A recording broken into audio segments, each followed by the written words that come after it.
नमस्कार साथियों, मैं ओम प्रकाश आप सभी का टॉप ऑफिसर क्लास के डिजिटल प्लेटफॉर्म पर हार्दिक स्वागत एवं अभिनंदन करता हूं।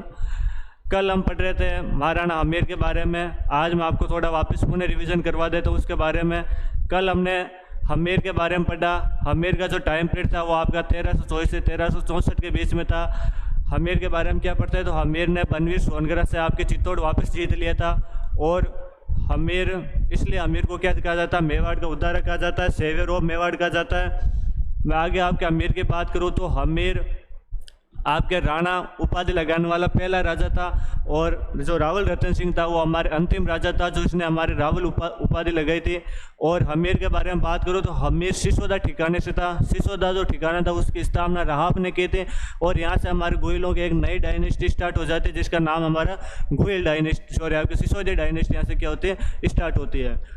आगे हम हमीर के बारे में बात करें तो हमीर ने एक युद्ध किया था, उसका नाम था आपके सिंगोली का युद्ध। सिंगोली का युद्ध आपके 1336 ईस्वी में होता है। मोहम्मद बिन तुगलक और हमीर के बीच में होता है। इस युद्ध के अंदर हमारे हमीर की जीत होती है। और हम आगे हमीर के बारे में पढ़ते हैं तो हमीर के निर्माण कार्य कौन कौन से थे। तो हमीर ने अपनी जो हम बात करें इष्ट देवी, और इन गोयलों की जो इष्ट देवी थी वो आपके अन्नपूर्णा माता या बरवड़ी माता था, उसका मंदिर बनवाया था चित्तौड़गढ़ के अंदर। वही गोयलों की हम कुल देवी की बात करें तो गोयलों की जो कुल देवी है वो हमारी है बाण माता थी। हम आगे इनके हमीर की उपाधियों के बारे में पढ़ते हैं। हमीर की कौन कौन सी उपाधियाँ थी तो हमीर की उपाधियों के बारे में हमने 4 उपाधियाँ पढ़ी थी। हमीर की पहली इसकी उपाधि थी विषम घाटी पंचानन। विषम घाटी पंचानन का अर्थ होता है या मतलब होता है कि कठिन युद्ध में शेर के समान लड़ने वाला। ये जो उपाधि है ये हमीर की हमें कुमलगढ़ प्रशस्ति से हमें यह जानकारी मिलती है। इसकी दूसरी जो उपाधि थी वो इसकी थी वीर राजा, जो कि कुंभा की ये पुस्तक है रसिक पेरिया, उससे हमें यह जानकारी मिलती है। हमीर की तीसरी उपाधि थी, उस उपाधि का नाम था आपके हिंदू प्रबल। ये हिंदू प्रबल उपाधि इसको है जो कर्नल जेम्स टोड देके गया था। मैं वहीं इसको इसके एक उपाधि और है कि इसको मेवाड़ का उद्धारक कहा जाता है, सेवियर ऑफ मेवाड़ कहा जाता है। तो ये 4 प्रमुख हमने हमीर के बारे में पढ़ा था। आज हम पढ़ेंगे उसके बाद हमने राणा लाखा के बारे में पढ़ा था। राणा लाखा का जो टाइम पीरियड था वो 1382 से 1421 के बीच में था। राणा लाखा के समय हमारे 4 प्रमुख बड़ी घटना हुई थी।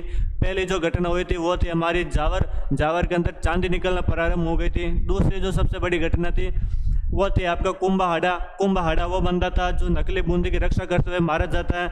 मैं आगे कुंभाहाड़ा के बारे में एक पंक्ति है कि नकली गढ़ दी दो नहीं बिना गौर गमसान, कि नकली गढ़ दी दो नहीं बिना गौर गमसान, सिर टूटे बिन के फिरे असली गढ़ पर आन। अर्थात बिना सर कटे तो उसने नकली गढ़ भी नहीं दिया। यदि आपको असली गढ़ जीतना तो इसलिए आपको कई हाड़ों के जो सिर काटने पड़ेंगे। मैं आगे बात करूं आपके राणा लाखा के बारे में तो राणा लाखा के बारे में उसके बाद में हमने पढ़ा था हमारे हंसाबाई के बारे में पढ़ा था।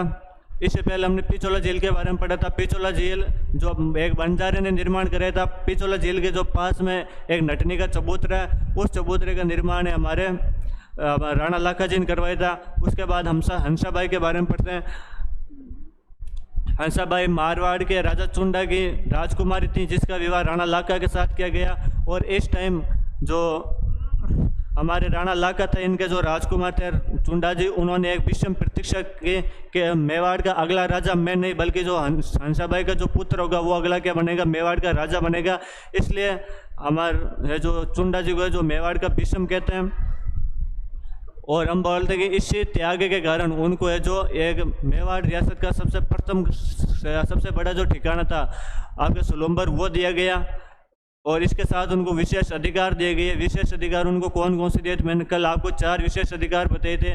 पहला विशेष अधिकार था कि जितने भी मेवाड़ के राजा होगा उनका यदि कोई राजतिलक करेगा तो राजतिलक हमारे सुलंबर का सामंत करेगा। उनको दूसरा विशेष अधिकार दिया गया कि यदि राजा राजधानी से बाहर है तो राजधानी को कौन संभालेगा, सुलंबर का सामंत संभालेगा। और एक उसको अधिकार दिया गया कि राजा के बाद में यदि किसी समाचार या दस्तावेजों पर किसी के सिग्नेचर होंगे तो हमारा वो सुलंबर का सामंत होगा। और चौथा उसको विशेष अधिकार दिया गया कि जो हमेशा सेना का जो हरावल भाग होता है, सेना का जो अगला वाला भाग होता है, या मैं बोलूँ कि जो मेवाड़ की सेना का हमेशा जो सेनापति होगा वो सेनापति हमारे सुलंबर का सामंत होगा। और ये इनके 4 प्रमुख विशेष उत्तराधिकार उसको दिए गए थे, 4 विशेष अधिकार दिए गए थे। इसके आगे हम आज पढ़ते हैं। तो चलिए शुरुआत करते हैं आज की क्लास। आज हम पढ़ेंगे मोकल के बारे में, महाराणा मोकल। कल हमने हंसाबाई के बारे में पढ़ा था। हंसाबाई के बारे में मैंने बता रहा था कि चुंडा है जो वो विषम प्रतीक्षा लेता है कि मेवाड़ का राजा मैं नहीं बल्कि जो हंसाबाई का जो पुत्र होगा वो राजा बनेगा। हंसाबाई से जो पुत्र होता है उसका नाम था हमारे मोकल। क्या नाम था? हंसाबाई से जो पुत्र हुआ था उसका क्या नाम था? हमारे मोकल नाम था। मोकल हमारा उसका क्या था? तो हमारा अगला राजा मोकल। और इसके बारे में एक लाइन भी कहा जाते हैं, कल्ला का स्वर्ग सिद्धार्थार मोकल बांधी पाग। ला का स्वर्ग सिद्धार्था मोकल बांधी पाग, चित्रकूट रक्षा कान ने चुंडो बांधी खाग। क्या हमारे जैसे भी किसी परिवार के अंदर किसी का यदि स्वर्गवास हो जाता है तो जो लास्ट दिन होते हैं उस दिन के अंदर हमारे जो रिश्तेदार होते हैं, परिवार वाले होते हैं, वो हमारे जो बड़ा बेटा होता है उसको पगड़ी बांधते हैं और उस घर की जिम्मेदारियां दे देते हैं। उसी प्रकार यहाँ पर राणा ला का स्वर्ग सिद्धार्थ है जो मोकल को यहाँ की जिम्मेदारी दी गई, चित्तौड़ का राजा बना गया। ला का स्वर्ग सिद्धार्थ मोकल बांधी पाग, पाग मतलब होता है पगड़ी, मोकल के जो सिर पर पगड़ी बांध दी गई। चित्रकूट रक्षा कान ने चुंडो बांधी खाग, चित्रकूट बोलते चित्तौड़गढ़ को, और चित्तौड़गढ़ की रक्षा के लिए खाग, खाग बोलते तलवार को। चित्तौड़गढ़ की रक्षा के लिए चुंडा ने क्या बांधी? आपके तलवार बांधी है, उसकी रक्षा की जिम्मेदारी लिए। अब आगे बात करें आपके महाराणा मोकल के बारे में। महाराणा मोकल के टाइम पीरियड की मैं बात करूं तो 1421 तक हमारे 1421 तक तो हमारे राणा लाका जी थे। राणा जी लाका जैसे स्वर्गवास हुआ हमारे अगले राजा हमारे मोकल बना 1421 से 1433 तक हमारे कौन रहता है? महाराणा मोकल रहता है। मोकल के पिता और माता की बात करूं तो मोकल के जो पिता थे, मोकल के पिता राणा लाका थे। राणा लाका मोकल के पिता थे। वही मैं माता की बात करूं तो इसकी माता थी हंसाबाई। हंसाबाई जो हमारे मारवाड़ के चुंडा की क्या थी? राजकुमारी थी। मैं इसके संरक्षक की बात करूं, संरक्षक मलयान गार्जन। पहले क्या होता कि जब भी कोई छोटी उम्र के अंदर राजा बनता तो उसका कोई ना कोई गार्जन हुआ करता था, यहाँ संरक्षक हुआ करता था। तो यहाँ पर जो चुंडा का जो संरक्षक था वो, इसका जो पहला संरक्षक था वो था हमारा चुंडा। चुंडा इसका पहला संरक्षक था।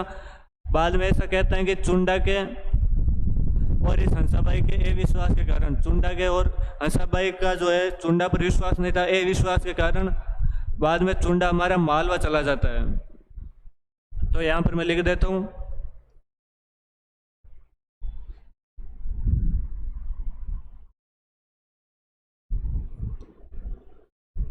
कि हंसाबाई के अविश्वास के कारण,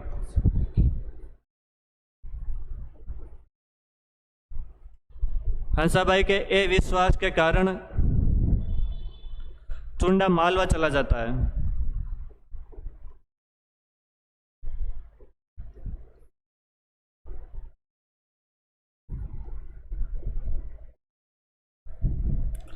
हंसाबाई को लगा कि उस दिन तो है जो हमारे चुंडा ने कहीं है जो दरबार के अंदर वो प्रतीक्षा ले ली होगी कि मैं मेवाड़ का है जो अगला राजा मैं नहीं बल्कि मोकल को बना दूंगा। अब उसका क्या भरोसा, वो हमारे जो बेटे मोकल को मार दे यहाँ का राजा बन जाए। और पहले हम इतिहास के अंदर पढ़ते हैं तो ऐसा होता ही था, यहाँ पर राजा बनने के लिए एक बेटा अपने बाप को मार देता था।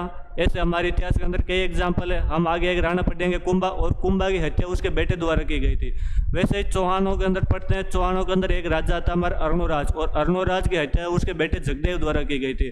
तो ऐसे कई उदाहरण है, राजा बनने के लिए अपने बाप को मार दिया करते थे। तो हंसाबाई को इस चुंडा पर अविश्वास था, विश्वास नहीं हुआ, इसलिए उसको क्या हुआ, बाद में यह अविश्वास के कारण मालवा चला जाता है। मैं आगे बात करूँ आपके, तो उस टाइम मालवा का जो राजा था उसका नाम था होसंग शाह। जो मालवा का राजा था उसका क्या नाम था? होसंग शाह। और इस होसंग शाह के पास में यहाँ पर क्या करने लग जाता, हमारे नौकरी करने लग जाता। तो ध्यान रखना कि हंसाबाई के अविश्वास के कारण हमारे जो चुंडा थे वो हमारे मालवा चला जाता है। उस टाइम जो मालवा का राजा था वो हमारा कौन था? होसंग शाह हमारे यहाँ मालवा का राजा था। इसके पास में वो वहाँ पर आ जाता है। मैं आगे बात करूँ आपके,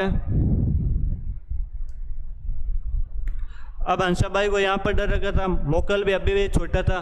तो हंसाबाई को एक बार उसका भाई याद आता है, और उसका भाई था रणमल। हंसाबाई का भाई का क्या नाम था? रणमल था। मैं बात करूँ हमारे मारवाड़ के अंदर चुंडा था, और चुंडा के बेटी थी जिसका नाम था हंसाबाई, और हंसाबाई का विवाह तो राणा लाका के साथ हो रखा था, और उससे जो बेटा हुआ था उसका नाम था हमारे मोकल, और इसका जो भाई था हंसाबाई का उसका नाम था रणमल। बाद में हंसाबाई इस रणमल को है जो यहाँ पर बुलाती है, और इस चुंडा का क्या बनाती है, गार्जन बनाती है, संरक्षक बनाती है। तो आपके रणमल कौन था? मैं बोलूँ कि मोकल का दूसरा संरक्षक, सेकंड गार्जन ऑफ मोकल।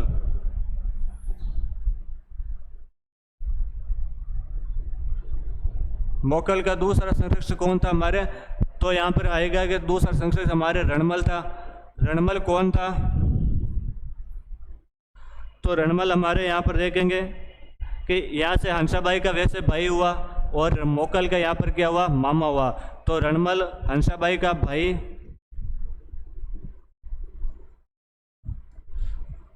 हंसाबाई का भाई, या मैं वही बात करूं तो हमारे मोकल का क्या हुआ, मामा। मोकल का मामा था। वहाँ मारवाड़ के अंदर बात करूँ तो मारवाड़ के अंदर राजा था चुंडा, और जो चुंडा था मारवाड़ के राजा, वो इस रणमल को वहाँ के राजा नहीं बनाते, बल्कि इस रणमल का जो छोटा एक और भाई था जिसका नाम था कान्हा, उस कान्हा को राजा बना देते, उसको वहाँ पर कोई छोटी मोटी जागीर देकर बिठा देते रणमल को, और रणमल वहाँ पर फ्री था। तो रणमल हमारे इधर आ जाता है, मेवाड़ आ जाता है। मेवाड़ जो दूसरा हम बोलेंगे इसका जो संरक्षक था वो हमारे कौन था, रणमल था। आगे बात करें हम, तो यहाँ तक तो सही समझ में आ गई होगा।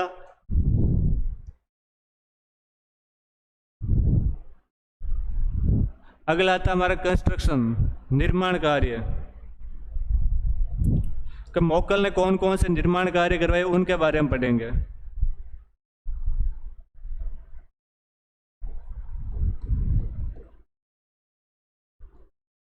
मोकल के निर्माण कार्य कौन कौन से थे उनके बारे में पढ़ेंगे। पहला मोकल का निर्माण कार्य था कि मोकल ने, हम पढ़े थे फर्स्ट क्लास के अंदर में बप्पा रावल पढ़े थे। बप्पा रावल के बारे में पढ़ते हैं कि जो मेवाड़ के जितने भी राजा हुए वो स्वयं को एकलिंग जी का दीवान मानते हैं, और बप्पा रावल ने नागदा के अंदर एकलिंग जी के मंदिर का निर्माण कराया था। ये सब हम पहले पढ़ चुके हैं। उस एकलिंग मंदिर का जो रेमपाट है, एकलिंग मंदिर का रेमपाट,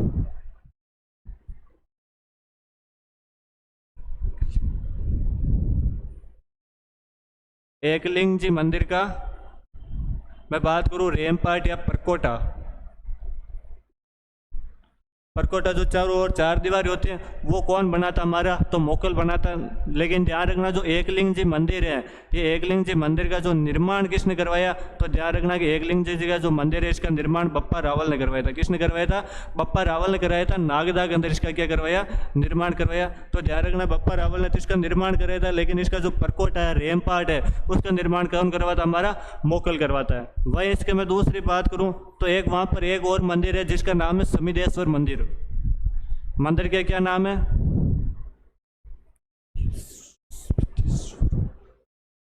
समिदेश्वर मंदिर। और हिस्ट्री के अंदर जाए कहीं पे पीछे स्वर आ जाए तो जो ये सारे के सारे मंदिर है हमारे भगवान शिव जी के मंदिर होते हैं। तो ये जो समिदेश्वर मंदिर है इसका क्या कराता है, पुण्य निर्माण करवाता है। क्या करवाता है, हमारा पुण्य निर्माण करवाता है। इसका निर्माण किसने करवाया, तो ध्यान रखना इसके निर्माण की बात करें तो समिदेश्वर मंदिर का जो निर्माण है वो हमारे एक परमार राजा था जिसका नाम था भोज, या मैं ऐसे बोलूँ कि भोज परमार। तो भोज परमार ने इसको निर्माण करवाया था, और जब भोज परमार ने इसका निर्माण करवाया था तब इस मंदिर का नाम था त्रिभुवन नारायण मंदिर। क्या नाम था आपके, त्रिभुवन नारायण मंदिर।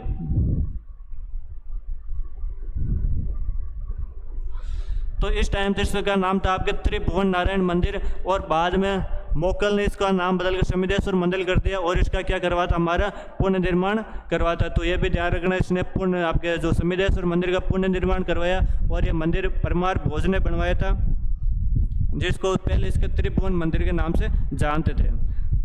एक इसने द्वारिकानाथ विष्णु मंदिर का भी निर्माण करवाया था।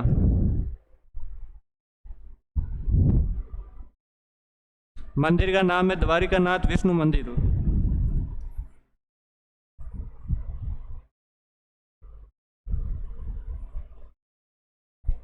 द्वारिका नाथ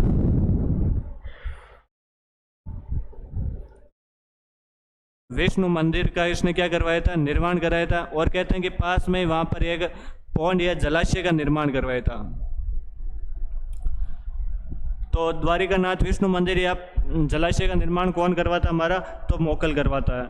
आगे बात करें मोकल के बारे में, तो मोकल यहाँ पर एक बावड़ी का निर्माण करवाता है और उस बावड़ी का नाम था हमारे गौराम्बिका बावड़ी।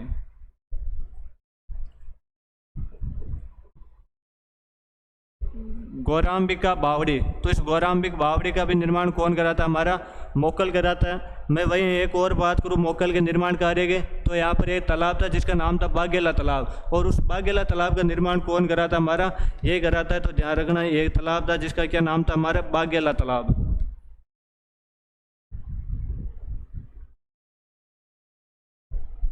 तो ये 5 प्रमुख इसके जो निर्माण कार्य हैं, मैं वापस आपको एक बार रिवीजन करवा देता हूँ। पहले इसका निर्माण एकलिंग जी मंदिर था।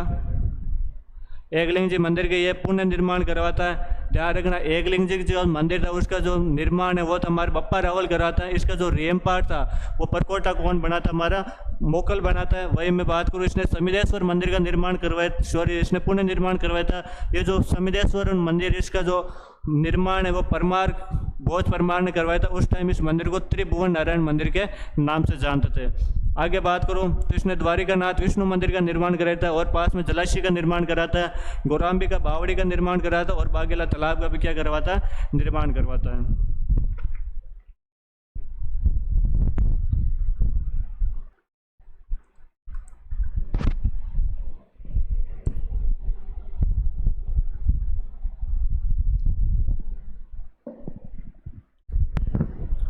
आगे बढ़ते हैं मोकल के बारे में।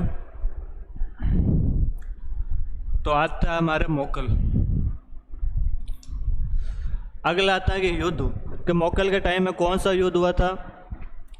तो युद्ध के बारे में पढ़ते हैं तो मोकल के टाइम में एक युद्ध होता है हमारा 1433 ईस्वी के अंदर। कब होता है हमारा, 1433 ईस्वी के अंदर। कब होता है हमारा, 1433 ईस्वी के अंदर होता है ये युद्ध। और हम बोलते हैं कि इस टाइम जो गुजरात का राजा था, कौन सा, गुजरात का राजा, और गुजरात का राजा था जिसका नाम था अहमद शाह। राजा का क्या नाम था हमारा, अहमद शाह। गुजरात का राजा अहमद शाह था और इस अहमद शाह के खिलाफ ये लड़ने के लिए जा रहा था। राज संबंध में हमारी एक जगह पर थी जिसका नाम था झीलवाड़ा। जगह का क्या नाम था हमारे, झीलवाड़ा था। और इस झीलवाड़ा नामक जगह पर इसका जो कैंप डाला हुआ था, और कहते हैं कि यहाँ पर 3 बंदे थे। एक का नाम था हमारा चाचा मेहरा और एक का नाम था मेहपा पंवार।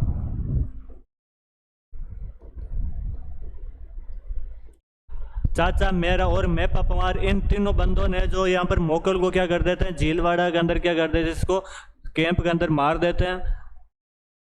तो ध्यान रखना कि भाई इसने किसके खिलाफ युद्ध करने के लिए जा रहा था। तो 1433 के अंदर गुजरात के राजा अहमद शाह के खिलाफ क्या करने जा रहा था, युद्ध करने के लिए जा रहा था।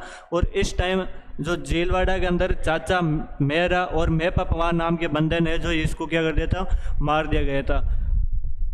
आगे बात आता है, इधर एक इंक्रिप्शन है हमारा, श्रृंग ऋषि का अभिलेख।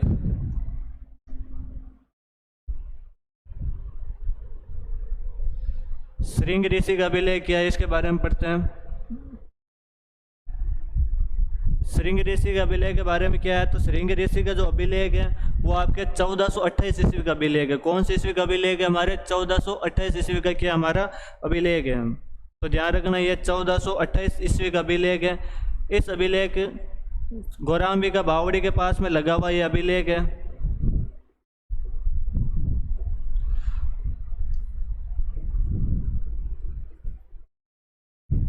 गौराम्बिका बावड़ी के पास में लगा हुआ अभिलेख है। इस अभिलेख से हमें क्या जानकारी मिलती है, तो ध्यान रखना, इससे जानकारी मिलती है कि जो मोकल था उसने काशी गया का क्या किया था, टैक्स माफ किया था।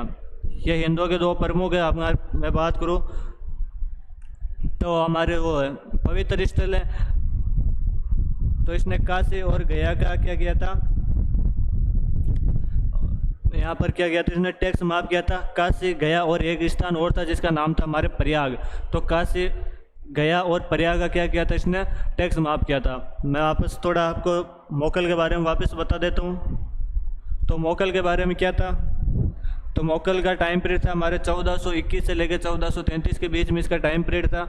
मैं आगे मोकल के बारे में बात करूँ तो मोकल के पिता का नाम था राणा लाका, माता का नाम था हमारे हंसाबाई। और मैं बात करूँ इसका जो पहला संरक्षक था वो हमारे चुंडा था, लेकिन चुंडा के अविश्वास के कारण सॉरी हंसाबाई के विश्वास के कारण चुंडा मालवा चला जाता है। इस टाइम जो मालवा का राजा था वो हमारे होसंगसा था, और होसंगसा के पास में क्या करता है, नौकरी करने के लिए चले जाता है। उसका जो दूसरा गार्जियन था वो रणमल था, रणमल मारवाड़ का था, हंसाबाई का भाई था। और मैं बात करूँ तो मोकल का क्या था, हमारे मामा था। मोगल के निर्माण कार्य की बात करें तो इसके प्रमुख 5 निर्माण कार्य थे। इसने एकलिंग जी मंदिर का रैम्पार्ट बनाया था।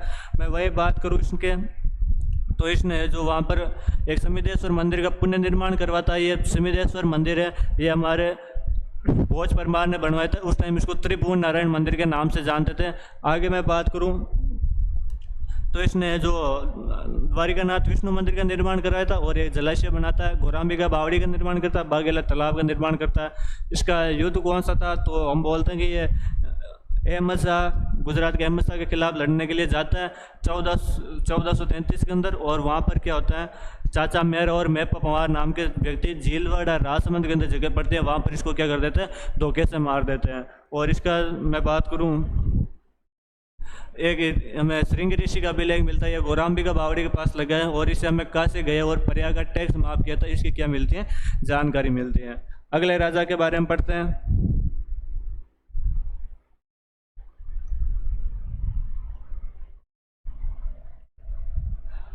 अगला राजा है हमारा महाराणा कुंभा। कुंभा के बारे में पढ़ते हैं। तो कुंभा के बारे में पढ़ते हैं कि कुंभा 1433 के अंदर मोकल की हत्या होती है, और 1433 से 1468 तक इसका क्या रहता है, टाइम पीरियड रहता है। कहते हैं कि उस टाइम जब झीलवाड़ा के अंदर मोकल को मारा गया था, उस टाइम कुंभा उसके पास में था, और वो चाचा मेरा था, वो कुंभा को भी मारना चाहते थे, लेकिन कुंभा तो वहाँ से भागे, ये जो हंसाबाई के पास आ जाता है, चित्तौड़गढ़ आ जाता है। इसके पिता की बात करूँ मैं, तो इसके पिता का नाम था मोकल, महाराणा मोकल या मोकल इसके पिता का नाम था। माता की बात करो तो इसकी माता का नाम था सौभाग्यवती परमार। सौभाग्यवती परमार इसकी माता का नाम था। इसका संरक्षक की बात करूं तो इसका संरक्षक रणमल ही था।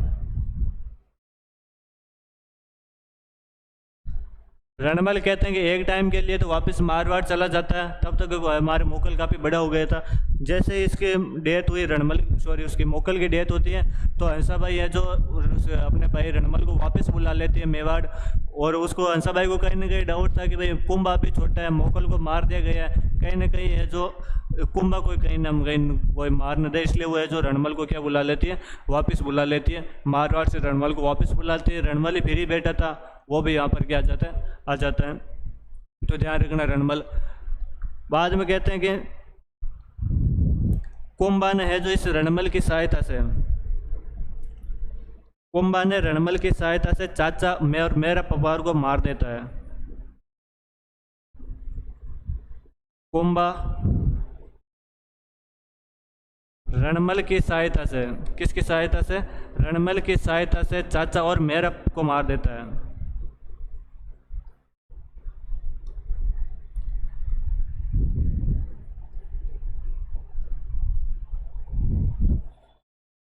इसको तो मार देता है। और एक हमारे था मेप्पा पंवार, जो बाद में हमारे मालवा की तरफ क्या करता है, भाग जाता है। तो ध्यान रखना, तो रणमल की सहायता से किसको मार दिया था, चाचा और मेरा पंवार को तो क्या कर दिया था, मार दिया गया था। लेकिन हमारे बच्चा था कौन है, मेप्पा पंवार बचा था, जो बाद में हमारे मालवा की साइड क्या करता है, चला जाता है।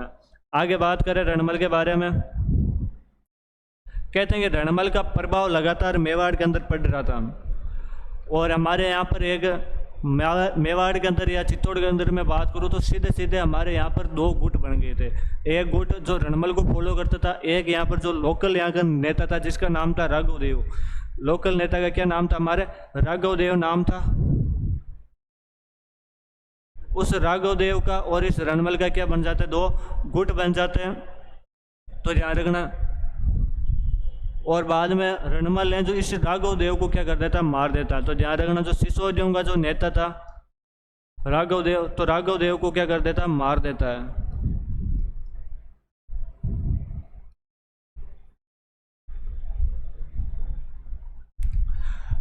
इसको मार देता है और कहते हैं कि आपके रणमल का लगातार चित्तौड़गढ़ के अंदर क्या हो रहा था, इसका प्रभाव बढ़ रहा था। और इसकी एक गर्लफ्रेंड थी जिसका नाम था हमारे बारमली, और उस बारमली को एक बार ये जाके कहता है कि मैं तेरे को जो यहाँ के मेवाड़ की रानी बनूंगा। तो वो पूछ लेते कैसे बनाओगे, तो वो कहता है कि मैं आज कुंभा को मारूंगा और मैं यहाँ का बन जाऊँगा राजा। कुंभा को मारने के बाद और तेरे को यहाँ से बना दूंगा रानी। और जब बारमली को लगा कि यार ये तो गलत कर रहा है, और बाद में बारमली है जो ये सारी बात बताते हैं हमारी हंसाबाई को बताती है, जाके इस कुंभा की दादी थी हंसाबाई, उसको बता देती है। बाद में हंसाबाई को ही डाउट था रणमल पर, तो ये है तो ऐसा ही कहीं ना कहीं मार दे।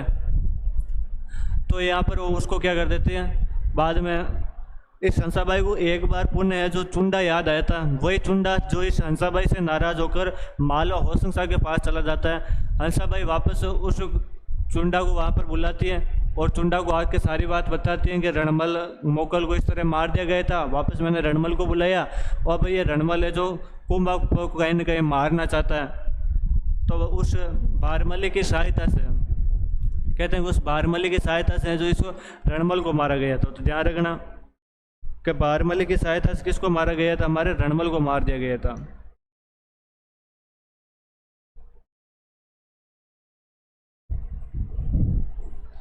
बारमली की सहायता से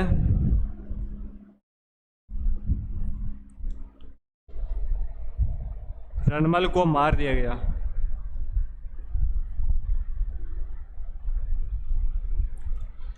इस रणमल के ये बेटे थे जो हम बोलते हैं कि जोधा, जिन्होंने जोधपुर बसाया था, वो जोधार इस रणमल के बेटे थे और वो इस टाइम यहाँ पर आ रखे थे। और कहते हैं वो नीचे संगीत सुन रहे थे और उस टाइम जो चुंडार थे वो सारे को नष्ट सारों को मारना चाहते थे।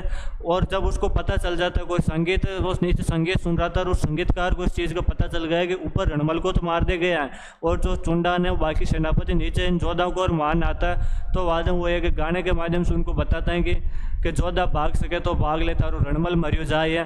तो ये जब जोधा को पता चला कि मेरे पिताजी को तो मार दिया गया है, तो बाद में यहाँ से जोधा भागता है, आगे आगे जोधा भागता है और पीछे जो यहाँ के सेनापति थे चुंडान वो भागते हैं। और कहते हैं कि जोधा बीकानेर में एक जगह पड़ती है कहूनी, बीकानेर में जगह का क्या नाम है, कहूनी। और कहानी में जाकर क्या लेता है, हमारा शरण लेता है।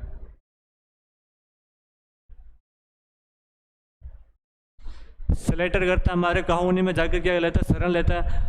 अब जो चुंडा थे यहाँ के, जो मेवाड़ के सेना थे वो हमारे यहाँ पर, तो उनको लगा कि यार ऐसे तो जोधा हाथ आए नहीं। इन उस टाइम जब यहाँ पर रणमल मोकल की सहायता के लिए यहाँ पर आया था, उसका गार्जियन बन के आया था, तो उसने जो हमारी हंसाबाई थी, हंसाबाई ने उसको जो मेवाड़ की सेना दी थी। और मेवाड़ की सेना देकर जो कान्हा था उसका दूसरा भाई, जिसने वहाँ का जो चुंडा था वो वहाँ राजा बना के गया था, उस चुंडा को, उस कान्हा को वहाँ से भगा देता है। रणमल मारवाड़ का राजा बन गया था उस टाइम। तो रणमल के बारे में कहा जाता है, तो बाद में उस चुंडा, तो मेवाड़ का जो चुंडा था उसने कहा कि यार ऐसा तो ये मारवाड़ वाला हाथ आए नहीं। मारवाड़ वालों की उस टाइम जो राजधानी थी वो मंडोर, और कहा कि मंडोर पर कब्जा कर लो, ये अपना आप आ जाएंगे। तो ये जो चुंडा थे उस चुंडा ने कहाँ पर अधिकार कर लिया था, मंडोर पर अधिकार कर लिया था। चुंडा ने मंडोर पर अधिकार कर लिया।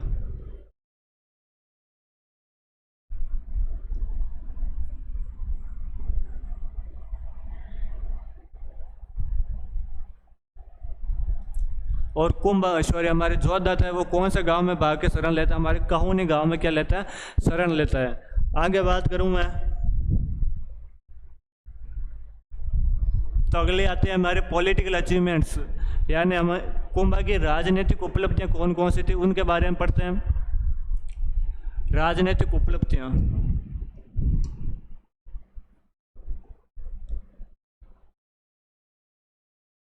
राजनीतिक उपलब्धियां।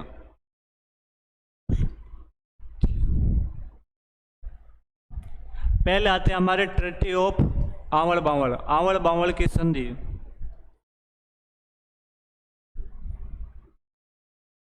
आंवल बांवल की संधि क्या थी? आंवल बांवल की संधि तो देखते हैं। आंवल बांवल की संधि 1453 ईस्वी में हुई थी। कब हुई थी? हमारी 1453 ईस्वी में हुई थी। दो राजा थे हमारे। मैं बात करूं मेवाड़ से, तो मेवाड़ से हमारे जो राजा थे उसका नाम था हमारे कुंभा।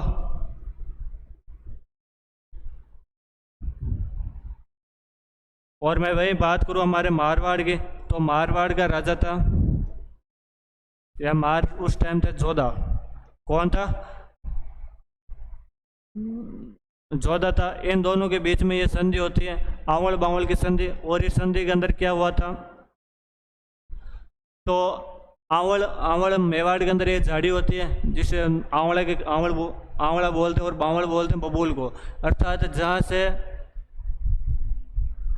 जहाँ से जो है आंवला स्टार्ट हो जाता है, जहाँ से आंवले की जो झाड़ी स्टार्ट हो जाती है वो बाउंड्री तो मेवाड़ की, और जहाँ से बबूल स्टार्ट हो जाते हैं वो हमारी कौन सी होती है? मारवाड़ की थी। और ये जो बाउंड्री है, मैं इस बाउंड्री की बात करूँ तो ये बाउंड्री हमारे एक जगह पड़ती है सोजत पाली में एक जगह, और वहाँ पर ये क्या थी? हमारी बाउंड्री बनाई हुई थी। तो ध्यान रखना, सोजत पाली के अंदर इसकी बाउंड्री बनाई गई थी। आंवल बांवल की संधि 1453 ईस्वी के अंदर होती है। किस किस के बीच में होती है? तो हमारे कुंभा और जोधा के बीच में होती है। इसकी बाउंड्री क्या बनाई थी? हमारे सोजत पाली को इसकी क्या बनाई गई थी? भाई बाउंड्री बनाई हुई थी। हम बोलते हैं कि आगे बढ़ते हैं। इस जोधा की एक राजकुमारी थी जिसका नाम था श्रृंगार कंवर। जोधा की बेटी थी जिसका क्या नाम था? हमारे श्रृंगार कंवर नाम था।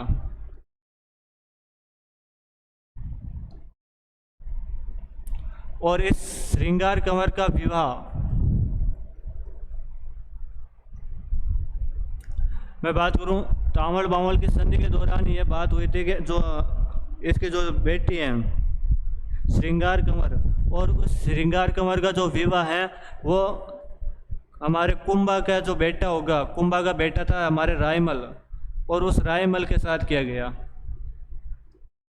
तो ध्यान रखना कि ये आंवल बांवल उसकी संधि के दौरान बात हुई थी। तो आंवल बांवल संधि के दौरान एक ये भी ध्यान रखना कि जोधा की बेटी श्रृंगार कंवर जिसका विवाह किसके साथ करना था? हमारे रायमल के साथ करना। रायमल कौन है? तो कुंभा का क्या हमारा बेटा है। अगला राजा कुंभा के बाद में यही रहेगा अगला राजा।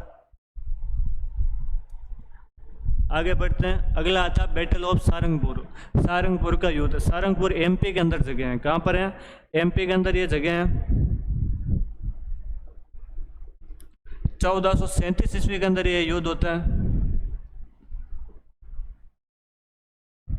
1437 ईस्वी का युद्ध है बैटल ऑफ सारंगपुर, सारंगपुर का युद्ध। किस किस के बीच में युद्ध होता है? तो हम पढ़ते हैं कि हमारे मेवाड़ का राजा था उस टाइम, वो था हमारे कुंभा।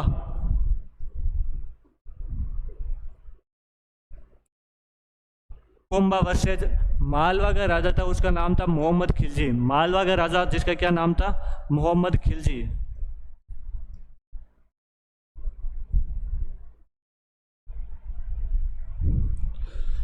मोहम्मद खिलजी और कुंभा के बीच में इस युद्ध होता है। और कहते हैं कि इस युद्ध के अंदर जो जीत हुई थी वो हमारे किसकी हुई थी?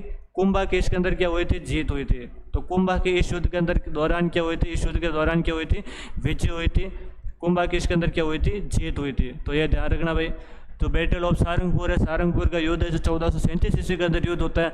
हमारे मालवा का राजा था मोहम्मद खिलजी, और मैं बात करूँ मेवाड़ का राजा हमारे कुंभा था। इस दोनों के बीच में युद्ध होता है और इसके अंदर विजय किसकी होती है? तो विजय हमारे किसकी होती है? कुंभा की इसके अंदर क्या होती है? विजय होती है। क्या कारण थे? युद्ध क्यों हुआ था? तो मैं इधर लिख देता हूँ बैटल कॉजेज ऑफ बैटल, युद्ध के कारण। युद्ध के कारण बात करूं तो युद्ध के प्रमुख 2-3 कारण हैं। पहला मैंने उस दिन आपको बताया था कि कोई भी हो, एक तो फिक्स कारण होता है साम्राज्यवादी नीति। तो यहाँ पर लिखते थे भाई दोनों की साम्राज्यवादी नीति। दोनों की साम्राज्यवादी नीति। दोनों कौन कौन? तो मोहम्मद खिलजी और कुंभा। तो दोनों की यहाँ पर क्या होगी? साम्राज्यवादी नीति। एक प्रमुख कारण ये था इसका। इसका दूसरा जो प्रमुख कारण था वो था कि जो मोकल था, मोकल के हत्यारे मैंने बताए थे चाचा, मेरा और मेपा पंवार थे। चाचा और मेरा को तो रणमल की सहायता से कुंभा ने मार दिया था। एक पीछे बचता मेपा पंवार, वो मालवा की साइड भाग जाता है और वो मालवा के पास में मोहम्मद खिलजी उसको क्या देता है? शरण देता है। तो ध्यान रखना कि कुंभा के पिता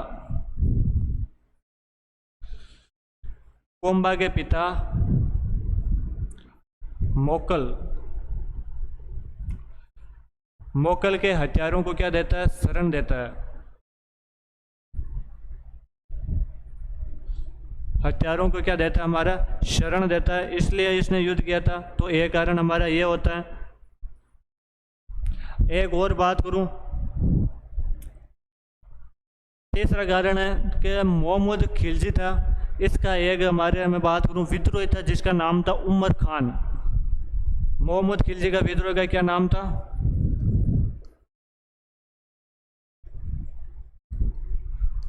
मोहम्मद खिलजी का जिसका विद्रोह का क्या नाम था? हमारे उमर खान नाम था। और इस उमर खान को शरण कौन देता था? हमारा कुंभा इसको क्या देता है? शरण देता है। इसलिए इस युद्ध के प्रमुख 3 कारण हुए। पहला कौन सा कारण है? हमारा दोनों की साम्राज्यवादी नीति। दूसरा इस युद्ध का प्रमुख कारण है वो है हमारा,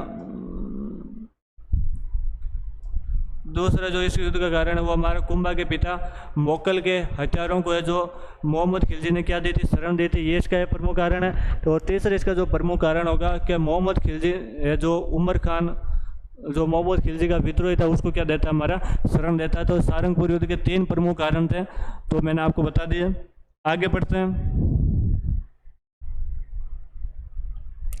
अगला आता है नागौर सक्सेशन स्ट्रगल, नागौर का उत्तराधिकार संघर्ष। नागौर का उत्तराधिकार संघर्ष क्या था? तो उसके बारे में पढ़ते हैं ना। नागौर के उत्तराधिकार संघर्ष के बारे में यदि मैं आपको बताऊं मोटा मोटा, तो नागौर के अंदर एक राजा था जिसका नाम था फिरोज खान।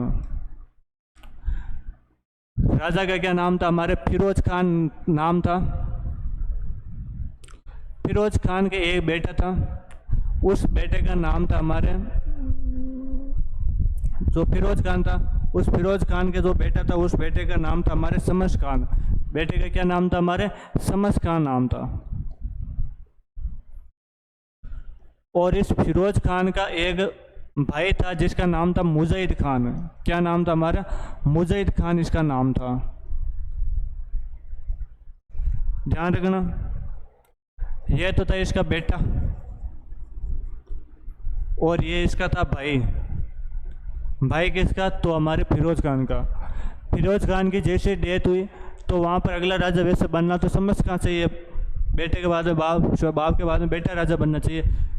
लेकिन ये जो मुजाहिद खान है ये समझ खां को वहाँ से भगा देता है और राजा कौन बन जाता है? हमारे नागौर के अंदर मुजाहिद खां बन जाता है।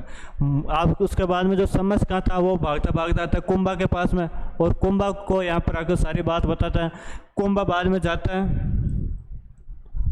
और कुंभा इसको समझ खां के क्या करता है? सहायता करता है और समझ खां की सहायता कर कर इसको क्या बना देता है? नागौर का राजा बना देता है और मुजाहिद खां को वाक़ क्या करता है? राजा हटा देता है।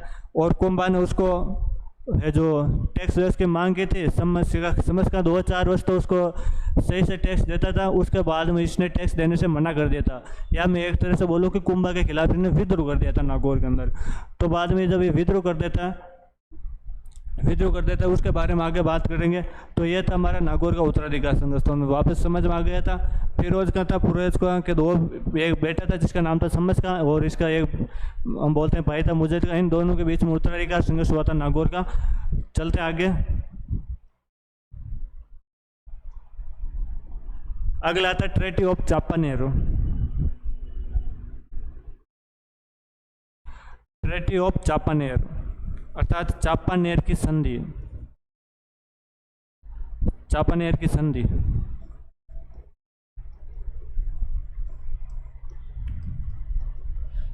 चापानेर की संधि क्या थी उसके बारे में पढ़ते हैं। चापानेर की संधि के बारे में, चांपानेर की संधि के बारे में बात करूँ, इसका सन बताऊँ मैं, तो चांपानेर की संधि हुई थी हमारे 1456 में। कब हुई थी? 1456 एडी में चांपानेर की संधि हुई थी।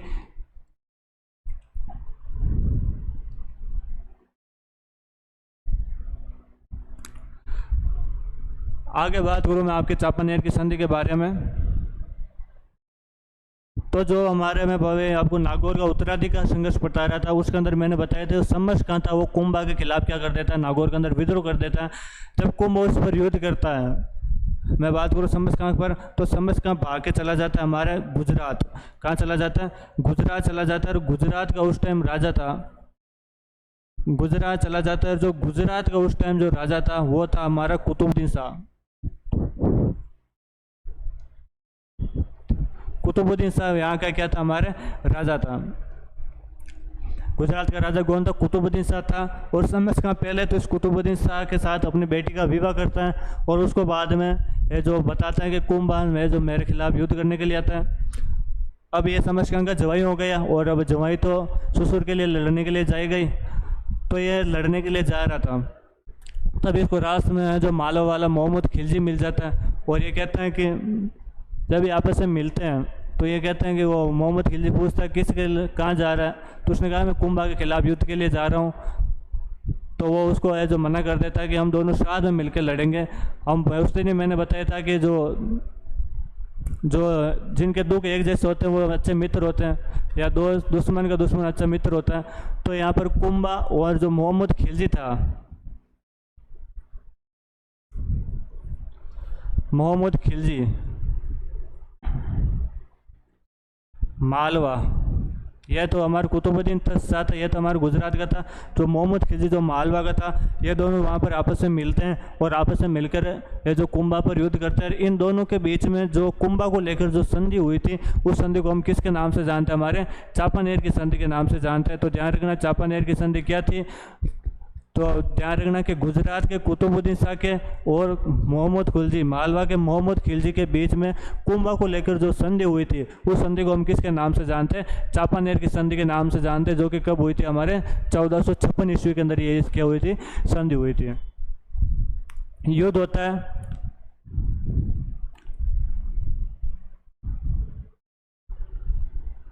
बैटल ऑफ बदनौर, बदनौर का युद्ध होता है। कौन सा युद्ध होता है? हमारा बदनौर का युद्ध होता है। और कहते हैं कि इस जो बदनौर वाला युद्ध था, इस बदनौर वाले युद्ध के अंदर एक साइड तो थे हमारे कुंभा, और वर्सेज में यदि बात करूं तो एक साइड तो थे हमारे गुजरात, और गुजरात से जो राजा था उसका नाम था कुतुबुद्दीन शाह।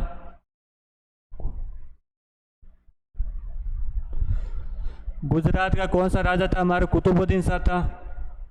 प्लस इसका साथ देने के लिए एक और राजा आया था जिसका नाम था हमारे मालवा का, और मालवा का जो राजा था वो सारंगपुर वाले युद्ध में हार के गया था, उसका नाम था हमारे मोहम्मद खिलजी।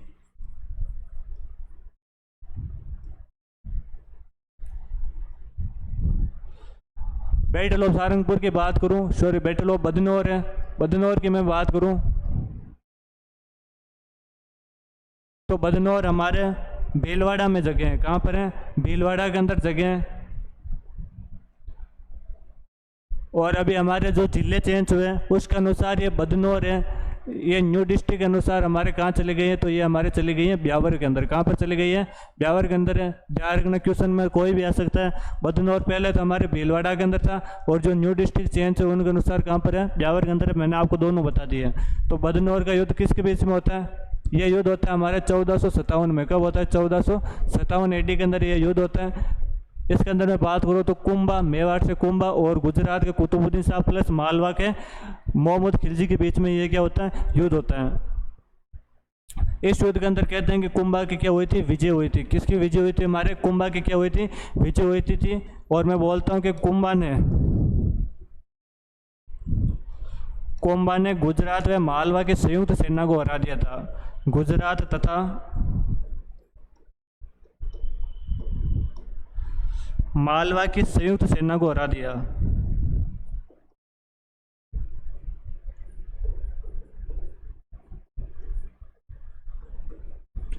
तो यदि आपसे किसी एग्जाम के अंदर कोई क्वेश्चन पूछ ले कि कुंभा ने कौन से युद्ध के अंदर मालवा व गुजरात की संयुक्त सेना को हराया था, तो वो युद्ध कौन सा था? हमारे बदनौर का युद्ध है। इसके अंदर 1457 ईस्वी का ये युद्ध है। इस युद्ध के अंदर है जो कुंभा ने जो आपके मालवा और गुजरात की संयुक्त सेना को इसके अंदर क्या किया था, हमारे हरा दिया था। तो ये थोड़ा ध्यान रखना। आगे मैं बात करूं तो इस युद्ध के अंदर कुंभा की विजय हुई थी, और इस विजय के दौरान, इस युद्ध में जीत के दौरान, ये विजय के दौरान कुंभा यहाँ पर एक मंदिर का निर्माण हुआ था जिसका नाम था कुशाल माता मंदिर। क्या था? हमारे कुशाल माता मंदिर का क्या करवाता है? निर्माण करवाता है। तो कोई पूछ ले कि कुशाल माता मंदिर का निर्माण कौन करवाता है, तो कुंभा करवाता है। कौन से युद्ध के दौरान कुंभा कुशाल माता मंदिर का निर्माण करवाता है? तो हमारा कौन था? बदनौर का युद्ध है। इसके दौरान कुंभा कौन सा मंदिर का निर्माण कराता है? कुशाल माता मंदिर का निर्माण करवाता है। मैं आगे आपके सिरोही विजय के बारे में पढ़ूं तो इस टाइम हमारा जो सिरोही का जो राजा था उसका नाम था सहसमल देवड़ा। राजा का क्या नाम था? हमारा सहसमल देवड़ा। सहसमल देवड़ा यहाँ का राजा था। और जब वो गुजरात से मालवा से सेना आ रही थी तो उन्होंने पूछा कि सहसमल देवड़ा कि तू किसको सहायता करेगा? तो सहसमल देवड़ा को लगा कि यार कुंभा तो अकेला, ये दो है, तो यार कुंभा इस युद्ध के अंदर हारेगा, तो इससे अच्छा कि जो मैं किसका साथ दे दूँ, इनका कुतुबुद्दीन शाह या आपके मोहम्मद खिलजी का साथ दूँ। तो ये सहसमल देवड़ा है जो इनका क्या देता है? साथ देता है। इस युद्ध के अंदर कुंभा जीता है, और कुंभा को जब पता चलता है कि सहसमल देवड़ा ने उनका साथ दिया, तो बाद में कुंभा इस पर अटैक करता है और सिरोही को भी क्या कर लेता है? हमारा जीत लेता है। तो ये भी थोड़ा ध्यान रखना। मैम एक सारंगपुर वाला युद्ध पढ़ रहे थे, उसके अंदर हम एक चीज़ मैं आपको बताना भूल गया था। सारंगपुर युद्ध, और इस युद्ध के अंदर एक क्या चीज़ थी कि सारंगपुर युद्ध में जीत के दौरान या विजय के दौरान कुंभा यहाँ पर एक विक्ट्री टावर का निर्माण करवाता है, विजय स्तंभ का क्या करवाता है? निर्माण करवाता है। विजय स्तंभ का क्या कराता है? निर्माण कराता है। निर्माण कब करवाता है? तो 1437 ईस्वी के अंदर आपके सारंगपुर युद्ध में जीत के दौरान, सारंगपुर युद्ध में जीत के दौरान क्या करवाता है?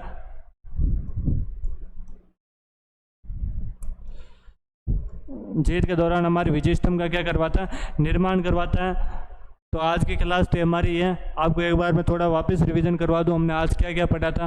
तो आज हमने पहले पढ़ा था कुंभा की, सॉरी, हमारे मोकल के बारे में। मोकल के बारे में क्या पढ़ा था कि मोकल का टाइम पीरियड 1421 से 1433 के बीच में था,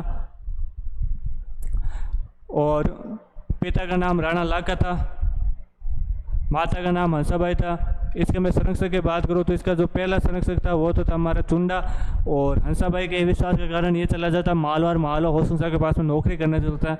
इसके कंस्ट्रक्शन के निर्माण कार्य की मैं यदि बात करूँ तो इसके निर्माण कार्य कौन कौन से थे, तो हमने बताया था कि स्नेहलिंग जी मंदिर का रैम्पार्ट बनाता है, समिधेश्वर मंदिर का पुनः निर्माण करवाता है, जिसे पहले त्रिभुवन नारायण मंदिर से नाम से जानते थे, जिसका निर्माण है वो आपके भोज परमार ने करवाया था। द्वारिकानाथ विष्णु मंदिर का निर्माण करवाता है। वही बात करें गौराम्बिका बावड़ी और बागेला तालाब का भी क्या कराता है? निर्माण करवाता है। कुंभा के बारे में आगे पढ़ रहे थे हम, सॉरी, मोकल के बारे में आगे पढ़ रहे थे। मोकल के बारे में आगे क्या था? तो मोकल के बारे में यह था कि श्रृंग ऋषि का युद्ध, इसने युद्ध है जो 1433 ईस्वी के अंदर गुजरात के अहमद शाह के खिलाफ युद्ध करने के लिए जाता है। जेलवाड़ा के अंदर चाचा मेरा और मेपा पंवार इसको धोखे से क्या कर देते, इसकी डेथ कर देते, इसको मार दिया करते हैं। श्रृंग ऋषि का विलय जो 1428 ईस्वी का विलय के गौराम्बिका बावड़ी के पास का विलय के आपके मोकल ने जो गया, काशी और प्रयाग का टैक्स माफ किया था, इसकी हमें क्या मिलती है? जानकारी मिलती है। आगे आता है हमारा अगला राजा था हमारा कुंभा। कौन आता है? कुंभा। कुंभा के बारे में क्या आता है? कुंभा 1433 से 1468 के बीच में हमारे राजा रहता है। कुंभा के बारे में कि इसके पिता का नाम मोकल था, माता का नाम सौभाग्यवती परमार था, और इसका जो संरक्षक था वो रणमल था हमारे। और कुंभा की सहायता से कुंभा रणमल की सहायता से चाचा मेरा को मार देता है। और जो मेपा पवार था वो हमारे मालवा के सेठ चला जाता है और मोहम्मद खिलजी उसको क्या देता है, शरण देता है। और हम बोलते हैं कि इसने जो सिसोदियों का जो नेता था राघव देव उसको मार देता है। बाद में भारमल की सहायता से रणमल को भी मार देता है। रणमल का बेटा था जोधा उसको भी मारना चाहता है, लेकिन वो बाद में काउन बीकानेर के अंदर जगह पड़ती है, वहाँ पर भाग के क्या ले लेता है, शरण ले लेता है। और बाद में जो चुंडार थे उन्होंने उनके राजधानी मंडोर पर क्या कर लिया था, अधिकार कर लिया था। उसके बाद में आंवल बावल की संधि होती है 1453 के अंदर कुंभा और जोधा के बीच में होती है। और ये जो बाउंड्री है हमारी सोजत पाली के अंदर है। इसके अंदर इस संधि के दौरान जो आपके जोधा के जो बेटे थे श्रृंगार कंवर, उसका विवाह है जो कुंभा का जो बेटा था जिसका नाम था हमारे रायमल, उसके साथ किया गया था ना। आगे बात करें, अगला युद्ध आता है बैटल ऑफ सारंगपुर, सारंगपुर का युद्ध। और सारंगपुर युद्ध के अंदर क्या क्या है तो हम बता दें, सारंगपुर का युद्ध 1437 ईस्वी के अंदर युद्ध होता है, एमपी के अंदर ये जगह। और इस युद्ध के दौरान मेवाड़ और मालवा के बीच में युद्ध होता है। मालवा का राजा मोहम्मद खिलजी था। इसके अंदर विजय हमारे कुंभा के होते हैं। इस युद्ध के दौरान कुंभा विजय स्तंभ का क्या कराता है, हमारे चित्तौड़गढ़ के अंदर निर्माण कराता है। आगे बात करें युद्ध के क्या कारण थे, तो दोनों की साम्राज्यवादी नीति और जो मोकल के हथियारे थे उनको शरण देता है हमारे मोहम्मद खिलजी। और मैं बात करूँ उमर का जो विद्रोही था आपके मोहम्मद खिलजी का, उसको कौन शरण दे देता, हमारा जोधा उसको शरण देता। तो ये इसके 3 प्रमुख क्या थे, कारण थे। आगे बात करें तो आते हैं चापानेर की संधि। चापानेर की संधि से पहले हमने नागौर का उत्तराधिकार संघर्ष पढ़ा था। चापानेर की संधि क्या है, 1456 ईस्वी के अंदर ये संधि होती है। और गुजरात के कुतुबुद्दीन शाह और मालवा के जो मोहम्मद खिलजी के बीच में कुंभा को लेकर ये संधि होती है, इसको चापानेर की संधि बोलते हैं। इस संधि के बाद में एक युद्ध होता है हमारा, उस युद्ध का क्या नाम था, हमारा बदनौर का युद्ध। बदनौर हमारे भीलवाड़ा के अंदर जगह है और न्यू डिस्ट्रिक्ट के अनुसार ये ब्यावर में चला गया। और इस युद्ध के अंदर हम बोलते हैं कि कुंभा की क्या होती है, विजय होती है। इस युद्ध के दौरान कुंभा है जो यहाँ पर एक निर्माण करा था, हमारे कुशाल माता मंदिर का क्या करवाता है, निर्माण करवाता है। तो ये ध्यान रखना। और इस युद्ध के दौरान बाद में कुंभा ने सिरोही पर भी क्या कर लेती, विजय कर लेती। इस टाइम जो सिरोही का जो राजा था वो कौन था, हमारा शेषमल देवड़ा यहाँ पर क्या था, राजा था।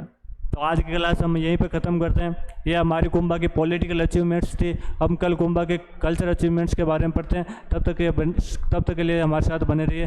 धन्यवाद।